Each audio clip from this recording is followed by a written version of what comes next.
여러분, 우리 회사가 안전하다고 그냥 믿는 거랑요, 그 안전을 법적으로 증명하는 건 이건 완전히 다른 차원의 이야기입니다.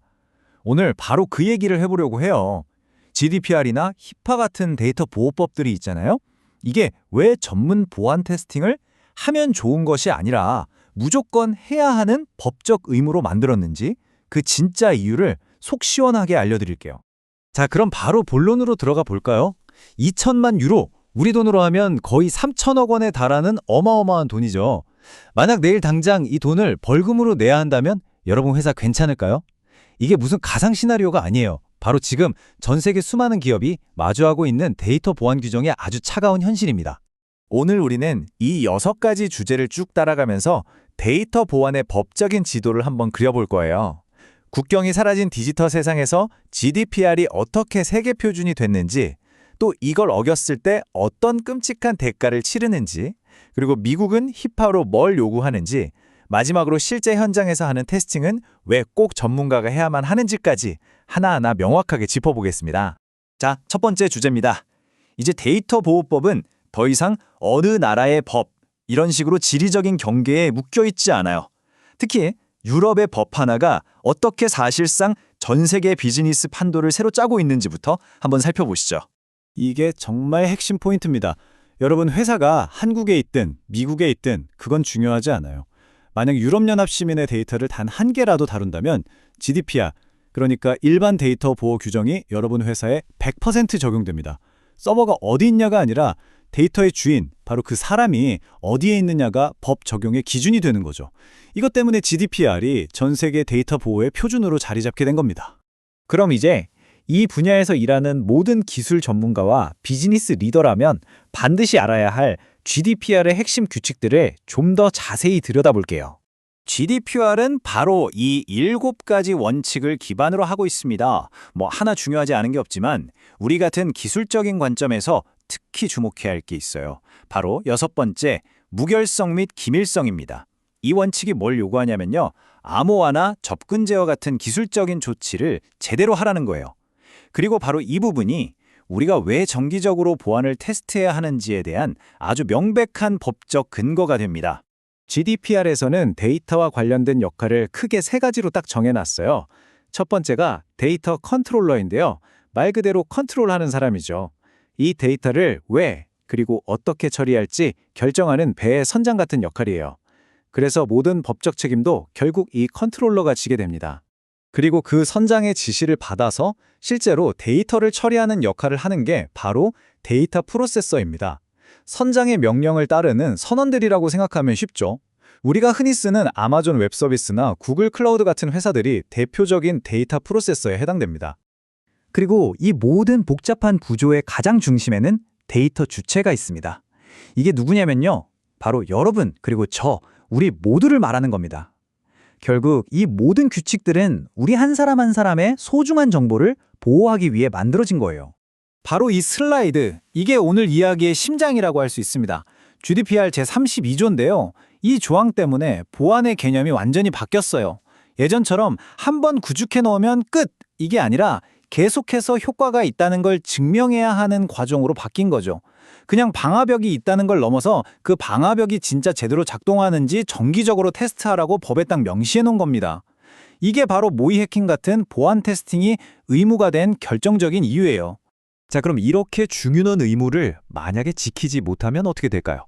이제부터는 실패의 대가, 즉 GDPR을 위반했을 때 받게 되는 아주 구체적이고 혹독한 결과에 대해 알아보겠습니다.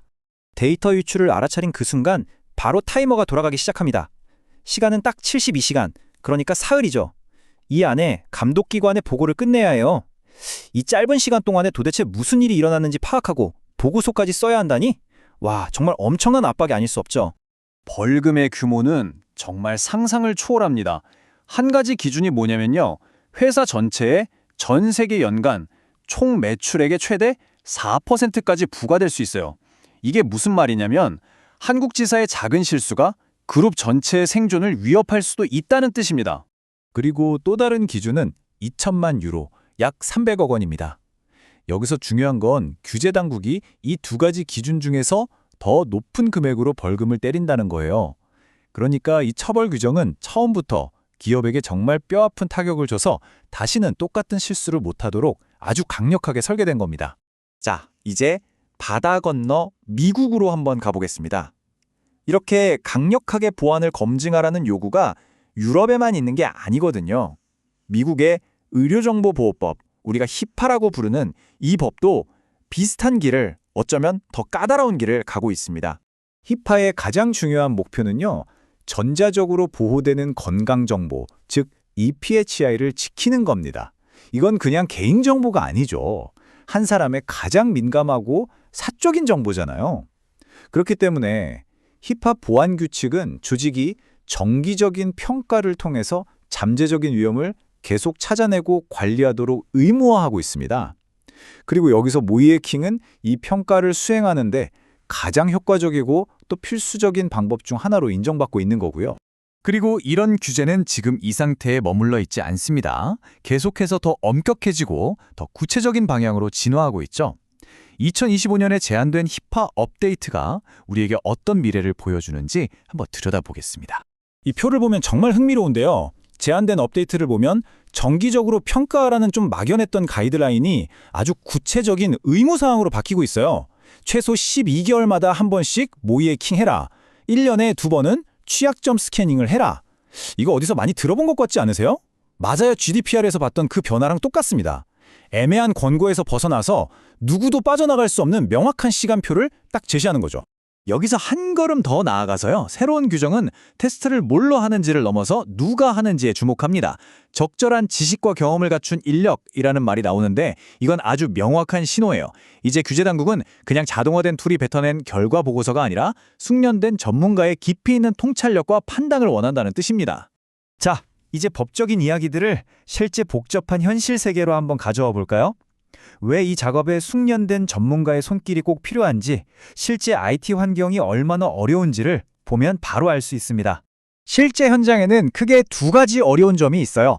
첫 번째는 너무 낡은 하드웨어입니다. 애초에 보안이라는 개념 자체가 없던 시절에 만들어져서 업데이트나 패치조차 안 되는 의료 기기들이 아직도 너무 많거든요. 두 번째는 아주 민감한 의료 네트워크 환경입니다. 병원 같은 곳은 시스템이 워낙 섬세해서 우리가 흔히 하는 일반적인 네트워크 스캔만 돌려도 의료 장비가 갑자기 오작동을 일으키거나 멈춰버릴 수가 있어요. 바로 이 문장이 모든 걸 설명해 줍니다. 테스트를 잘못하면 단순히 시스템이 다운되는 수준이 아니라 실제 사람의 생명을 위협할 수도 있다는 거죠. 이것이 바로 전문가의 아주 신중하고 체계적인 접근이 반드시 필요한 이유입니다. 자, 그럼 지금까지의 긴 이야기를 4가지의 핵심 포인트로 정리해 보겠습니다. 첫째, GDPR과 히파는 이제 해도 그만, 안 해도 그만이 아니라 피할 수 없는 법적 의무라는 거. 둘째, 보안 시스템을 그냥 갖추는 시대를 지나서 그 효과를 증명해야 하는 시대로 넘어왔다는 점. 셋째, 전문적인 테스팅은 수백억 원짜리 벌금을 피하기 위한 핵심적인 위험 관리 방법이라는 사실. 그리고 마지막으로 이제 공인된 보안 전문가의 가치는 앞으로 계속해서 치솟을 거라는 겁니다. 마지막으로 여러분께 이 질문을 꼭 드리고 싶습니다.